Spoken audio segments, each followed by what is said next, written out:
প্রায় 1 ঘন্টা পর সিও দফতর থেকে বেরোচ্ছেন অভিষেক বন্দ্যোপাধ্যায়, দেখছেন সেই ছবি।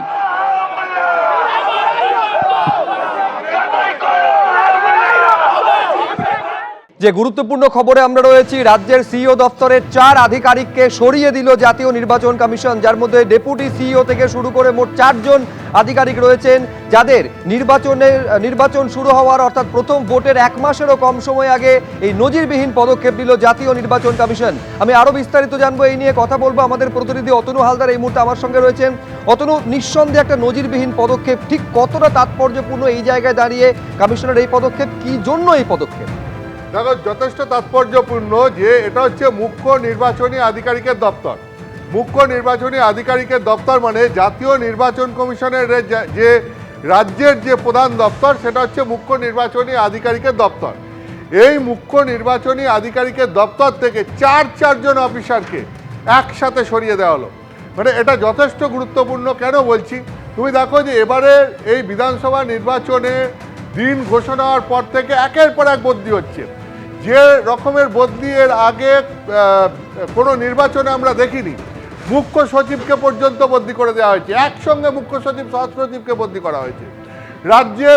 রাজ্যের DGP, ADG law and order, Kolkata পুলিশের সিপি, বিভিন্ন কমিশনারেটের সিপি, বিভিন্ন রেঞ্জের আইজি, ডিআইজি, বিভিন্ন জেলার এসপি, প্রচুর পরিবর্তন করা হয়েছে। ঠিক একইভাবে বিভিন্ন জেলার ডিএম, যারা মুখ্য তোমার নির্বাচনী আধিকারিকও বটে, নিজের জেলার মানে জেলা নির্বাচনী আধিকারিক, তাদেরকেও বদলি করা হয়েছে। অর্থাৎ এবার একাধিক বদলি, মানে একসঙ্গে গুচ্ছ বদলি, একদম শীর্ষ পদ থেকে নিচের দিকের সমস্ত পদ পর্যন্ত হচ্ছে। গতকালই 83 জন বিডিওকে বদলি করে দেওয়া হয়েছে। কলকাতা পুলিশ এবং জেলা পুলিশ মিলিয়ে 276 জন ওসি এবং আইসিকে বদলি করে দেওয়া হয়েছে। ফলে ব্যাপক বদলি হচ্ছে। এই যে রাজ্য পুলিশ প্রশাসনে বদলি, এইটা এবার মুখ্য নির্বাচনী আধিকারিকের দপ্তরেও হলো। এইটা হচ্ছে উল্লেখযোগ্য যে শুধুমাত্র রাজ্য পুলিশ প্রশাসন নয়, রাজ্যের মুখ্য নির্বাচনী আধিকারিকের যে দপ্তর, সেই অফিসারদের ক্ষেত্রেও হলো। এই অফিসাররা আসেন কোত্থেকে? রাজ্য প্রশাসনের বিভিন্ন দপ্তর থেকে এই অফিসারদেরকে ডেপুটেশনে এই মুখ্য নির্বাচনী আধিকারিকের দপ্তরে পাঠানো হয় কাজ করার জন্য। এবং তারা রাজ্যের কাজ ছেড়ে তারপর ডেপুটেশনে আসার পর মুখ্য নির্বাচনী আধিকারিকের দপ্তরে বসে কাজ করেন। ডেপুটেশন শেষ হলে তারা আবার রাজ্যের বিভিন্ন দপ্তরে ফিরে যান। এটাই হচ্ছে নিয়ম। এখানে যেটা জানা যাচ্ছে যে রাজ্যের মুখ্য নির্বাচনী আধিকারিক, অর্থাৎ যিনি সিইও মনোজ কুমার আগরওয়াল, তিনি একটি চিঠি লিখে রাজ্য সরকারকে বলেছেন যে 4 জন অফিসারকে সরিয়ে দিতে হবে। তার অনুরোধ মতো 4 জন অফিসারকে সরানো হয়েছে। কাদের সরানো হয়েছে?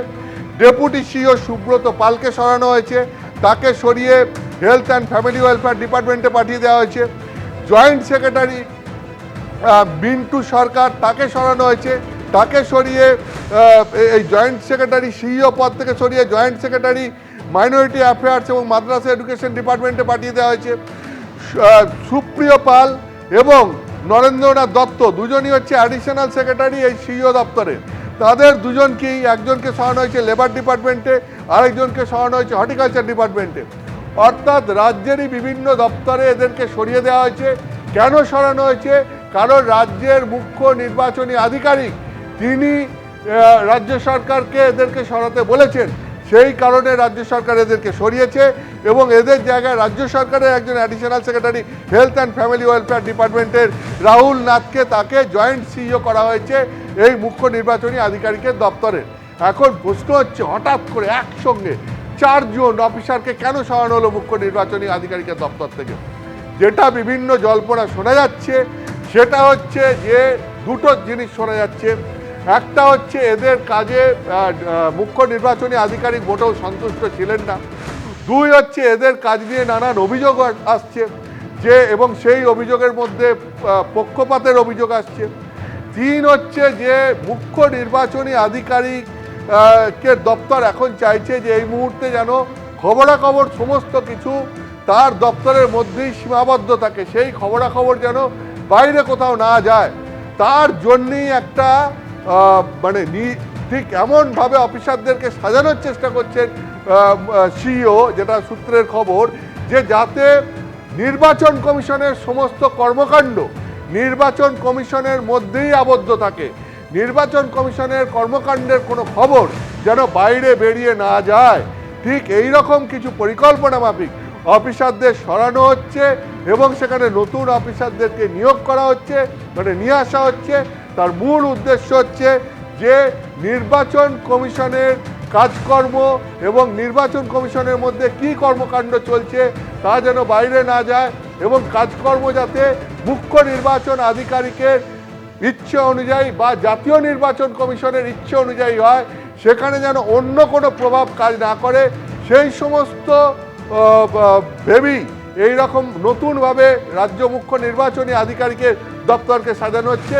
এরকমটাই বিভিন্ন মহল সূত্রে খবর পাওয়া যাচ্ছে। অর্থাৎ আমি তোমাকে যেটা বলতে চাইছি যে রাজ্যের প্রশাসন প্রথমে, তারপর পুলিশ, তারপর এখন খোদ মুখ্য নির্বাচনী যে আধিকারিকের যে দপ্তর, সেখানেই এবার এই বদল হলো।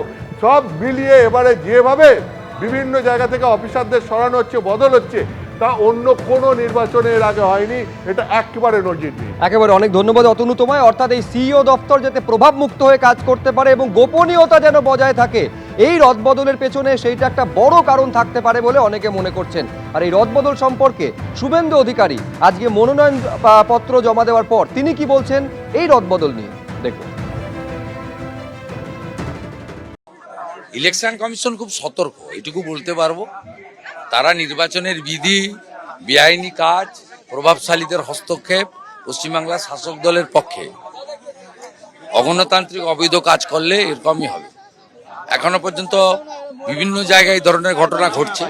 ইলেকশন কমিশন খুব সচেতন এবং সতর্কতার সঙ্গে কাজ করছে।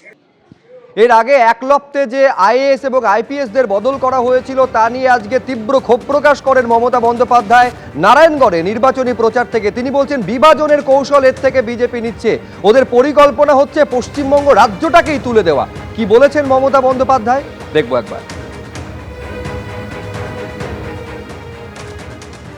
বিজেপির সরকার এত বজ্জাত আমি জীবনে দেখিনি, এত অত্যাচার আমি জীবনে দেখিনি, এত স্বৈরাচার আমি জীবনে দেখিনি, এত অনাচার আমি জীবনে দেখিনি।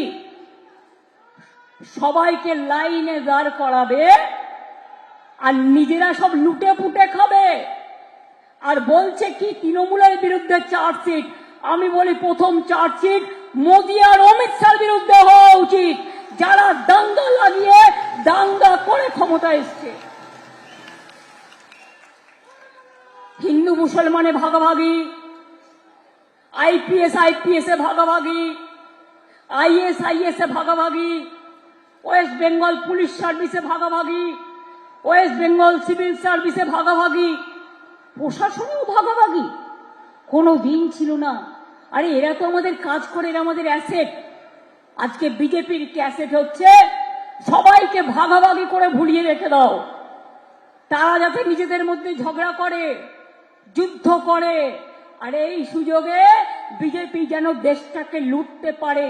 আর ওদের মেন টার্গেট হচ্ছে বাংলাকে বাদ দাও, বাংলা রাজ্য তুলে দাও। আমরা বলি বাংলাকে বাদ দেয়া যাবে না, বাংলাকে রাখতে হবে। বাংলা আমাদের গর্ব, বাংলা আমাদের স্বাধীনতা, বাংলা আমাদের নবজাগরণ। এবিপি আনন্দ, এগিয়ে থাকে, এগিয়ে রাখে।